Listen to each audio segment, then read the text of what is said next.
Jemaat yang terkasih, meski saat ini kita belum dapat beribadah bersama-sama di gedung gereja, namun kita percaya bahwa dimanapun kita berada, kasih karunia Allah selalu menyertai kita.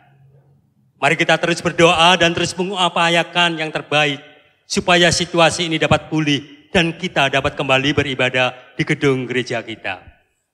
Marilah kita menyiapkan diri kita untuk memasuki ibadah Minggu Palmarum hari ini, dengan memuji dan menyembah nama Tuhan, Sang Empunya kehidupan.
Dikasihi Tuhan, ibadah kita pada Minggu Palmarum hari ini diadakan di dalam nama Bapa, Anak, dan Roh Kudus.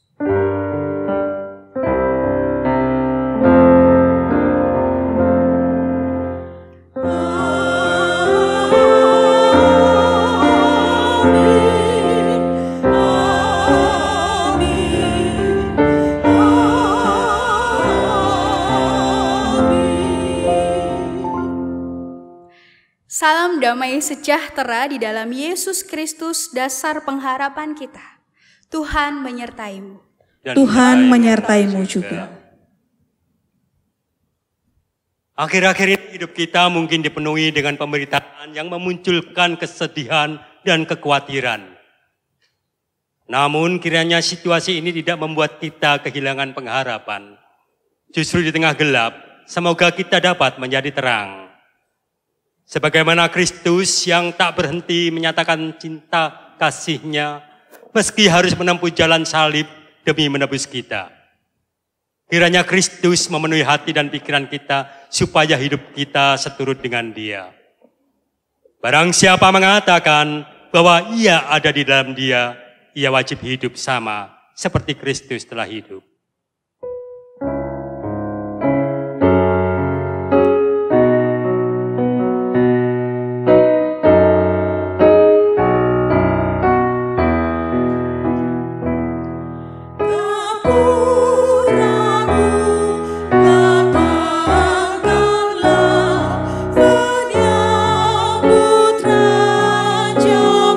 Mulia, semua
Jemaat yang dikasihi Tuhan, marilah kita bersama-sama di hadapan Tuhan, kita mengaku dosa kita. Kita berdoa. Tuhan, ampunilah kami jika di tengah situasi krisis sekarang ini, kami menjadi kurang berhikmat dalam berkata-kata, dalam berpendapat, dalam menyampaikan berbagai informasi, sehingga apa yang kami lakukan justru menebar kepanikan, menimbulkan ketakutan, atau menyebabkan kemarahan. Ampunilah juga kami Tuhan, jika di tengah krisis ini, kami malah menjadi egois, hanya memikirkan diri kami sendiri, dan kurang peka, peduli pada sekeliling kami. Kiranya Tuhan Engkau mengasihani kami, kiranya Tuhan Engkau mengubahkan kami. Amin.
Bagi setiap kita yang mengaku dosa, ada berita anugerah bagi kita. Tetapi orang-orang yang menanti-nantikan Tuhan mendapat kekuatan baru. Mereka seumpama Raja Wali yang naik terbang dengan kekuatan sayapnya. Mereka berlari dan tidak menjadi lesu. Mereka berjalan dan tidak menjadi lelah. Yesaya 40 ayat ke-31. Demikianlah berita anugerah dari Tuhan. Syukur kepada Allah.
Mari saudara, sebelum kita mendengarkan firman Tuhan, kita bersama-sama menyiapkan hati kita berdoa.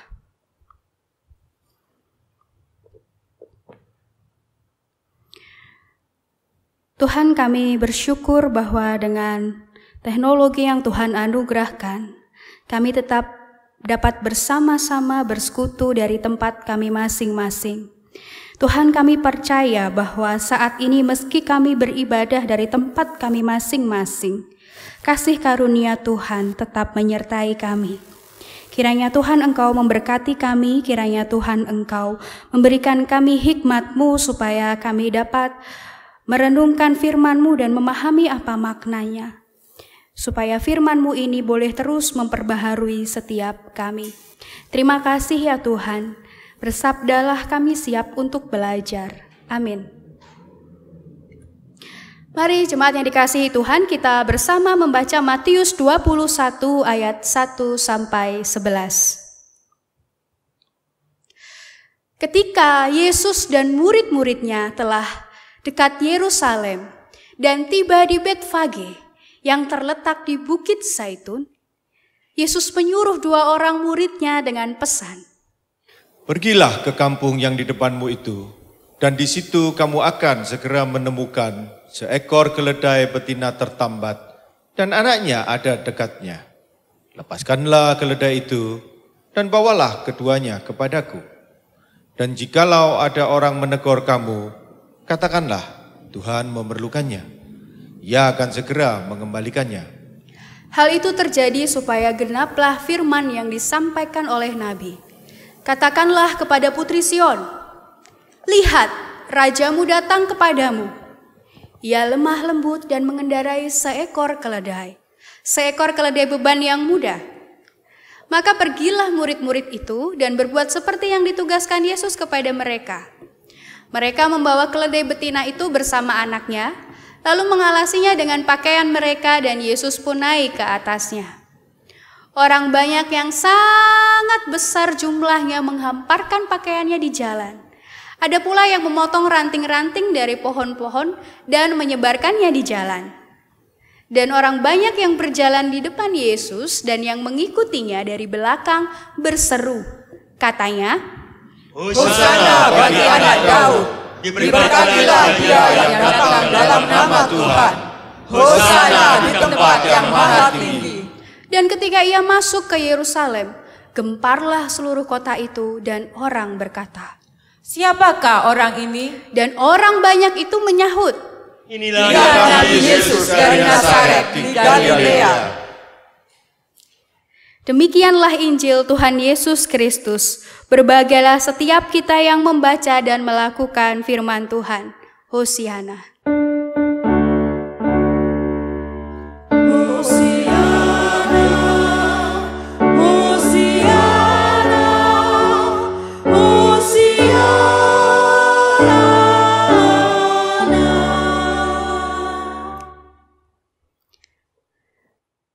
Saudara yang dikasihi Tuhan, satu kali saya hadir dalam sebuah acara. Sayangnya karena persiapan yang kurang matang dan pembicaraan dalam acara itu yang melebar kemana-mana, akhirnya membuat durasi acara itu jadi lebih panjang dari yang direncanakan. Akibatnya, semua agenda lanjutan terpaksa dimundurkan, jadinya molor. Termasuk makan siangnya juga molor. Jadi acara tetap dilanjutkan, tapi dengan perut kelaparan, Bapak Ibu Saudara. Saudara bisa bayangkan bagaimana jadinya ketika jam makan siang itu akhirnya tiba. Bagaimana Bapak Ibu ketika dalam kondisi sudah molor acaranya, panas siang, lalu jam makan siang tiba gitu, dalam kondisi kelaparan. Ada orang yang dengan peduli menyodorkan piring buat orang lain. Tapi ada juga yang prinsipnya bertindak siapa cepat dia dapat. Yang prinsipnya kalau bisa duluan kenapa belakangan. Coba kalau Bapak Ibu Saudara dalam situasi yang seperti itu ya, jam-jam makan siang, lagi lapar-laparnya, ini kan tadi sudah molor dari jam makan siang yang sebelumnya. Kira-kira Bapak Ibu Saudara jadi orang yang mana? Yang menyodorkan piring terlebih dahulu ke orang lain, atau yang penting siapa cepat dia dapat, yang penting duluan gitu ya. Kalau bisa duluan kenapa belakangan. Nah Bapak Ibu Saudara, jangan bayangkan bahwa itu adalah orang-orang yang gak pernah kenal firman Tuhan. Itu semua orang-orang Kristen di acara itu. Ternyata mengaku percaya Kristus rupanya tidak menjadi jaminan bahwa kita juga memiliki persepsi yang sama dengan Kristus.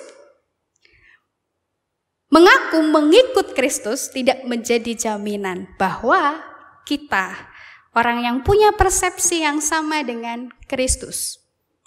Orang bersama-sama saja belum tentu punya hati, pikiran, visi yang sama. Jadi benar memang krisis menunjukkan karakter asli seseorang. Kalau dari cerita tadi Bapak Ibu Saudara, krisis itu menunjukkan karakter asli seseorang. Apakah dia egois, pesimis, atau dia adalah orang yang tetap menunjukkan kepedulian pada yang lain sambil tetap tersenyum manis. Bacaan kita hari ini menunjukkan sebuah peristiwa yang penuh dengan gegap gempita. Bagaimana Yesus Kristus memasuki Yerusalem dan ada banyak orang mengeluh-elukan dia. Ia disambut layaknya seorang raja damai. Keledai pada masa itu adalah kendaraan raja yang biasa raja gunakan ketika ada dalam masa damai. Kalau raja lagi perang, pakai kuda. Karena masa damai, raja pakai keledai. Suasananya sepertinya penuh dengan sukacita.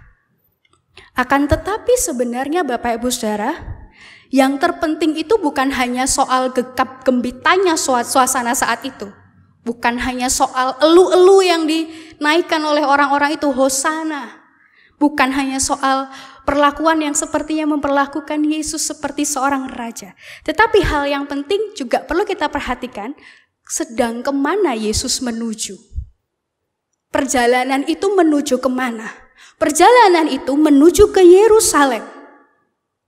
Suasananya penuh sukacita, akan tetapi sebetulnya situasi yang menanti Yesus di depan sana, di Yerusalem, sama sekali bukan situasi yang menyenangkan. Ada tantangan, ada ancaman, ada resiko. Bukan hanya penderitaan, tapi bahkan kematian. Ada krisis yang akan dia hadapi di depan sana. Krisis yang timbul karena ketegangan dari para pemimpin agama dan pemimpin politik yang berseberangan dengan Yesus. Pemimpin agama dan pemimpin politik di Yerusalem yang tidak suka dengan apa yang Yesus kerjakan. Kota Yerusalem itu disebut juga kota damai.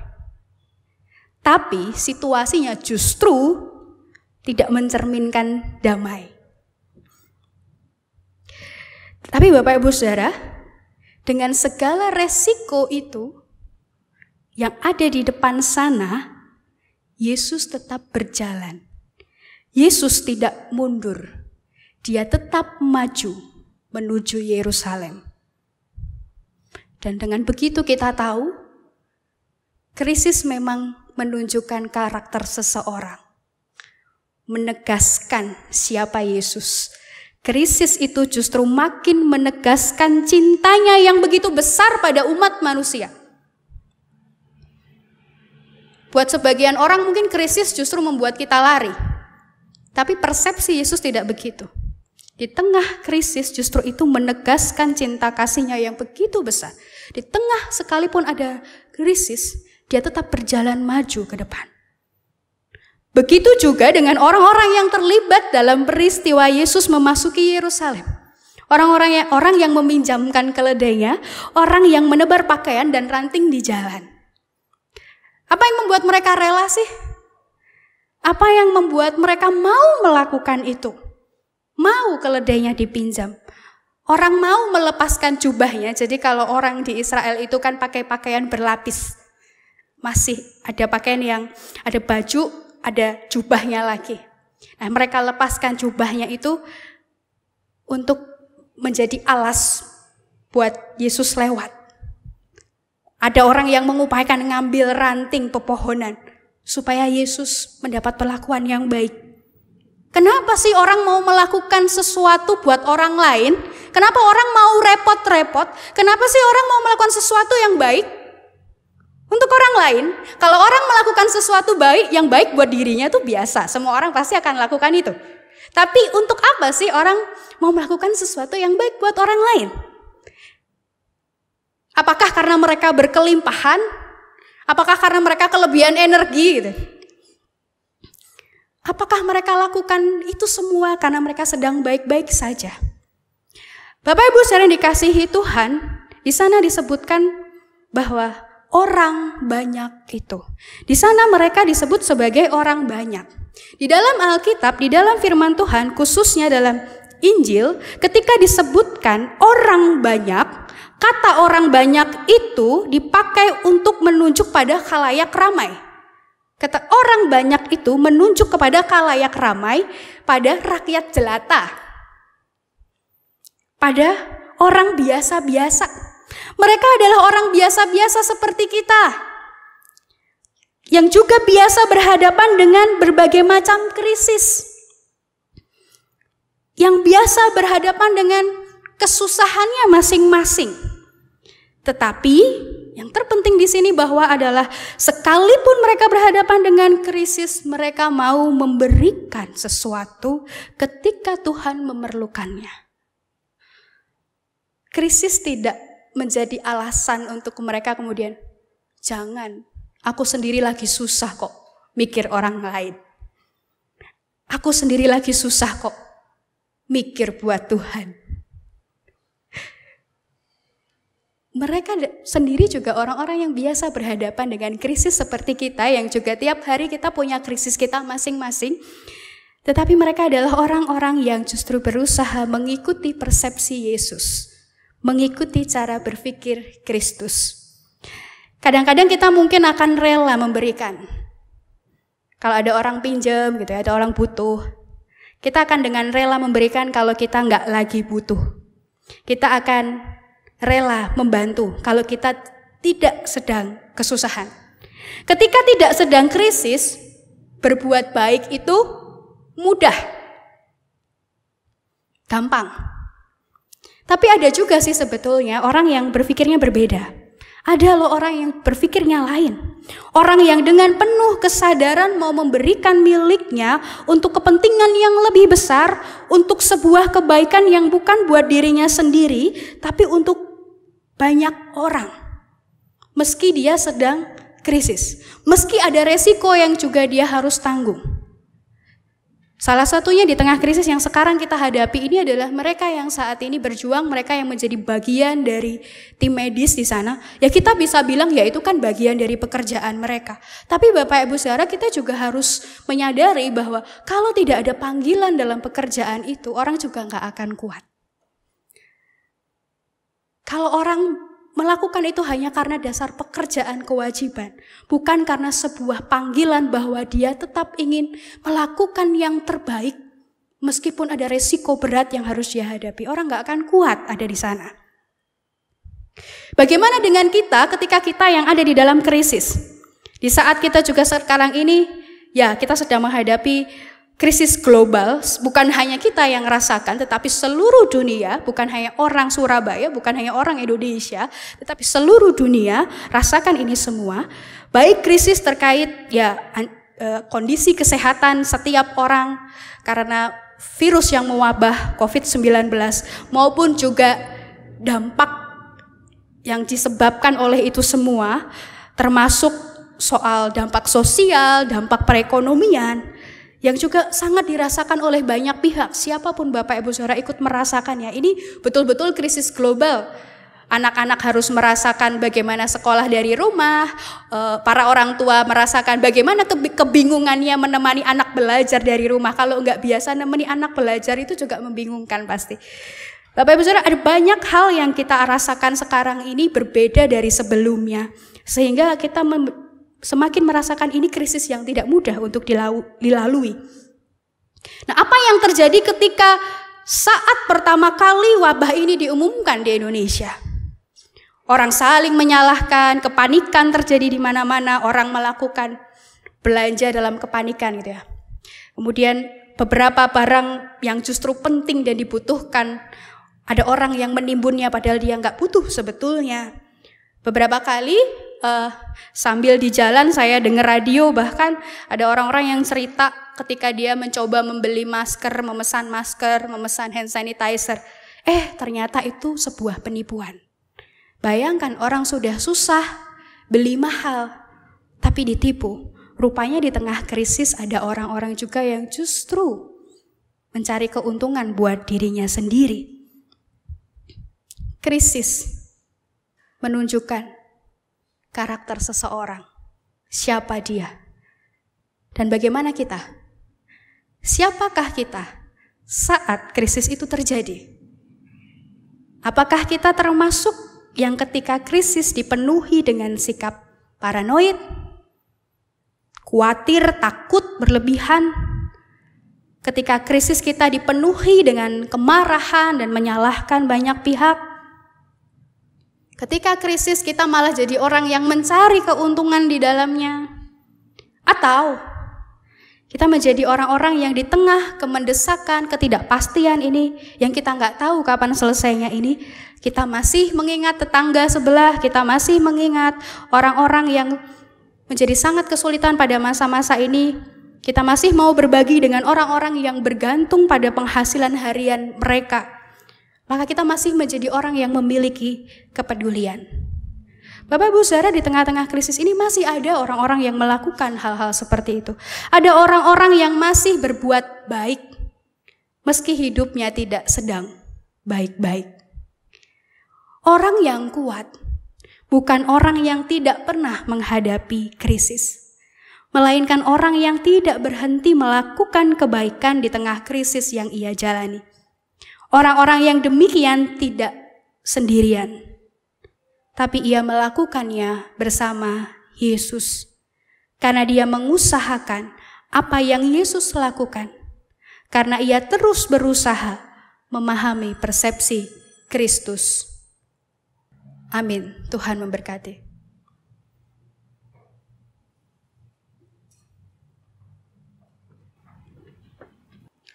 Marilah jemaat dengan sikap sempurna bersama umat Allah di masa lalu, masa kini, masa depan, mengingat pengakuan pada baptisan kita menurut pengakuan iman rasuli. Aku percaya kepada Allah, Bapa yang Maha Kuasa, Khalik langit dan bumi, dan kepada Yesus Kristus, Anak yang tunggal Tuhan kita, yang dikandung dari Roh Kudus, lahir dari anak darah Maria, yang menderita sengsara di bawah pemerintahan Pontius Pilatus, disalibkan, mati dan dikuburkan, turun ke dalam kerajaan maut. Pada hari yang ketiga, bangkit pula dari antara orang mati, naik ke surga, duduk di sebelah kanan Allah, Bapa yang Maha Kuasa, dan dari sana ia akan datang untuk menghakimi orang yang hidup dan yang mati. Aku percaya kepada Roh Kudus, gereja yang kudus dan am, persekutuan orang kudus, pengampunan dosa, kebangkitan orang mati, dan hidup yang kekal. Amin. Mari Bapak Ibu Saudara yang dikasihi Tuhan, kita menaikkan doa syafaat, kita berdoa.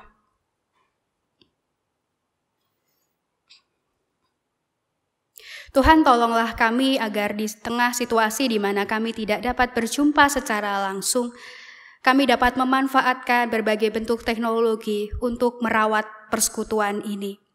Tuhan, kami mau berdoa, kami teringat terhadap setiap saudara kami yang saat ini sedang dalam kondisi sakit, baik oleh karena terpapar virus COVID-19 maupun oleh sakit penyakit yang lain.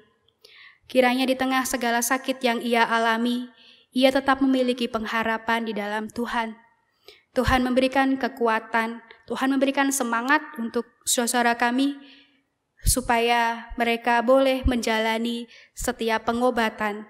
Tuhan berkati pula keluarga yang menjaga dan mendampingi. Kami juga berdoa untuk setiap keluarga yang kehilangan anggota keluarganya karena terpapar virus COVID-19. Kiranya Tuhan hiburkan, Tuhan kuatkan mereka. Kami berdoa untuk tim medis, mereka yang berjuang dengan para pasien, mereka yang juga bertugas untuk melakukan tracing, mereka yang setiap hari harus berhadapan dengan tantangan dan resiko terpapar virus ini. Kiranya Tuhan Engkau memberi kekuatan bagi mereka, berikan kesehatan. Tuhan juga melindungi keluarganya. Tuhan juga bersama-sama dengan keluarganya. Kami berdoa Tuhan untuk pemerintah di pusat dan di setiap daerah, supaya dapat saling berkoordinasi dengan baik, supaya dapat mengambil kebijakan-kebijakan yang tepat, sehingga perlahan situasi ini boleh sama-sama dipulihkan. Tuhan, kami berdoa untuk setiap keluarga di rumah. Tolonglah kami supaya kami dapat mengupayakan yang terbaik di tengah situasi saat ini. Tuhan yang memampukan segala apa yang kami kerjakan bersama-sama dengan keluarga kami, mampukan kami untuk boleh memanfaatkan masa-masa ini menjadi waktu yang berkualitas bersama dengan keluarga. Tuhan, kami juga berdoa supaya di tengah situasi saat ini justru bukan membuat kami berjalan sendiri-sendiri, tetapi kami boleh mengupayakan berbagai bentuk solidaritas yang baru, supaya kami berderap satu dan tetap mengupayakan yang baik sebagai pribadi, sebagai gereja, sebagai bagian dari bangsa ini. Terima kasih ya Tuhan, inilah setiap doa kami yang kami naikkan di dalam nama Tuhan Yesus yang sudah mengajar kami berdoa demikian. Bapa kami yang ada di surga, dikuduskanlah namamu, datanglah kerajaanmu, jadilah kehendak-Mu di bumi seperti di surga. Berikanlah kami pada hari ini makanan kami yang secukupnya, dan ampunilah kami akan kesalahan kami, seperti kami juga mengampuni orang yang bersalah kepada kami. Dan janganlah membawa kami ke dalam pencobaan, tetapi lepaskanlah kami dari yang jahat, karena Engkaulah yang punya kerajaan dan kuasa dan kemuliaan sampai selama-lamanya.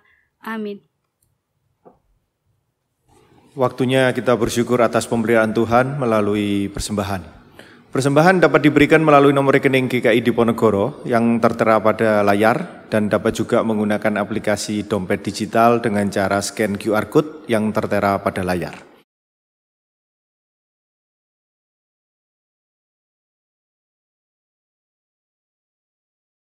Selain itu, jemaat juga dapat menyerahkan ke kantor gereja pada jam kerja hari Senin sampai Jumat pukul 8 sampai 14.30 dan hari Sabtu pukul 8 sampai 12. Bawalah persembahan dengan kerelaan hati dan sukacita seperti firman Tuhan dalam 2 Korintus pasal 9 ayat yang ke-7 yang berbunyi demikian. Hendaklah masing-masing memberikan menurut kerelaan hatinya.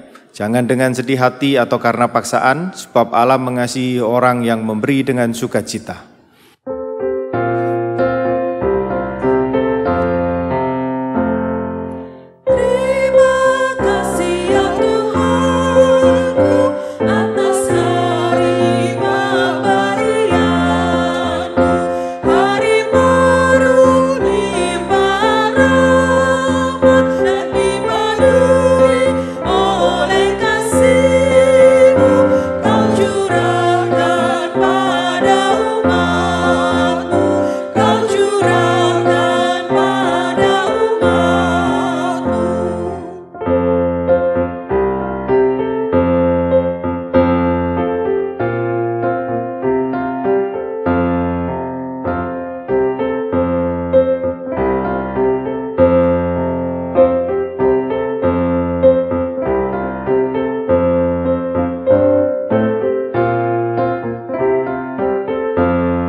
Mari kita bawa persembahan ini di dalam doa.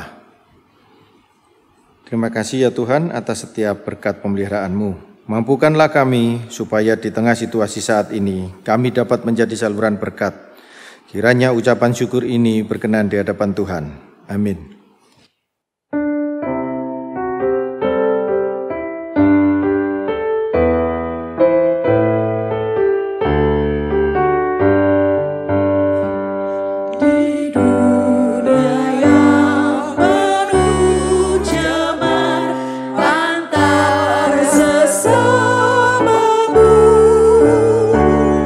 Hiduplah saleh dan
Saudara yang dikasihi Tuhan, jalanilah hari-hari kita di depan, bukan dengan kepanikan, melainkan dengan ketenangan. Bukan dengan ketakutan, melainkan dengan keteguhan. Dengan mata hati terarah pada Kristus, mari hadirkan kasih melalui apa saja yang menghidupkan pengharapan. Percayalah bahwa Kristus yang menebus kita di Kalvari masih berkarya di tengah-tengah kita hari ini. Terimalah berkat dari Tuhan. Kasih karunia Tuhan Yesus Kristus, kasih setia Allah, sumber pengharapan, memenuhi kita dengan segala sukacita dan damai sejahtera, supaya oleh kekuatan Roh Kudus kita berlimpah-limpah di dalam pengharapan. Amin.